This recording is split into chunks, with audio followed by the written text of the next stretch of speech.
வீரனோ ராஜாவோ உட்கார்ந்திருக்க மாதிரி அவர் வாழை ஓங்கிட்டு இருக்க மாதிரி இருக்கு. போர்க்களத்தை குறிப்பிடுற இதுதான். இது வந்து பாளையக்காரர்கள் காலத்துல ஏற்படுத்தப்பட்டிருக்கலாம். அடுத்த இது பாத்தீங்கன்னா வேணுகோபாலர் காமிக்கிறாங்க. எப்படி வந்து சைவர்களுக்கு வந்து அவர்களுடைய நினைவுக்கல்ல வந்து மேல சிவலிங்கம் வச்சு சிவலோக பதவி அடைஞ்சாருன்னு சொல்றாங்களோ அது மாதிரி வைஷ்ணவர்களுக்கு விஷ்ணுவோட ஏதோ ஒரு பாம்பு இருப்பாங்க. வேணுகோபாலர்கள் கையில புல்லாங்குழல் இருக்குது, பக்கத்துல மாடு இருக்கு, அது வந்து வேணுகோபாலர். இந்த பக்கத்துல இருக்கிறத பாத்தீங்கன்னா 3 அடுக்கு. கீழே பாத்தீங்கன்னா ஒரு கையில கேடயமும் இன்னொரு கையில வாடு வச்சு சண்டை போடுறது. வாழை இருக்கு, பெரிய வாழை வச்சு கீழே இதுல பாத்தீங்கன்னா பெரிய வாழை வச்சு சண்டை போடுறாங்க. நடுவுல கீழால பாத்தீங்கன்னா வெள்ளம் நீள வாள் வச்சு மேல தூக்கி பிடிச்சிருக்கிறது கேடயம். கேடயம் வச்சு சண்டை போடுறாங்க. அடுத்தது பாத்தீங்கன்னா அந்த புலியோட சண்டை போடுவாங்க.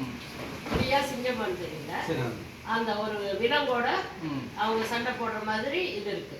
அதுக்கு அடுத்தது வந்து வேணுகோபாலர் காமிச்சிருக்காங்க. அதாவது வைகுண்டம் அடைந்தாருன்னு அர்த்தம். விஷ்ணு பாகம் அடைந்தார் அவரு. அடுத்த இதுலையும் பார்த்தீங்கன்னா அதில் வந்து பெண்களும் காட்டியிருக்காங்கன்னு நினைக்கிறேன். மூணாவது அதில் பார்க்கும்போது அது வந்து வழக்கமாக வைணவர்கள் வந்து ராமலட்சுமணர் சீதாதேவி அப்படி காட்டுவாங்க.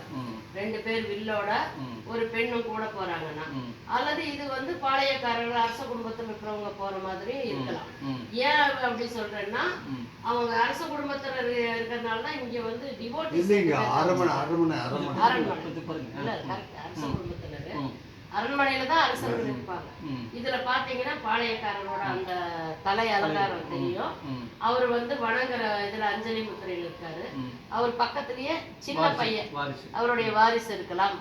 அவங்க 2 பேரும் நின்று முன்னோர்களை வணங்குறாங்க. நமக்காக போரிட்டு உயிர் நீத்த நம்ம முன்னோர்களை வணங்குறதுங்கிறது வந்து அது காமிக்கிறாங்க. அதுல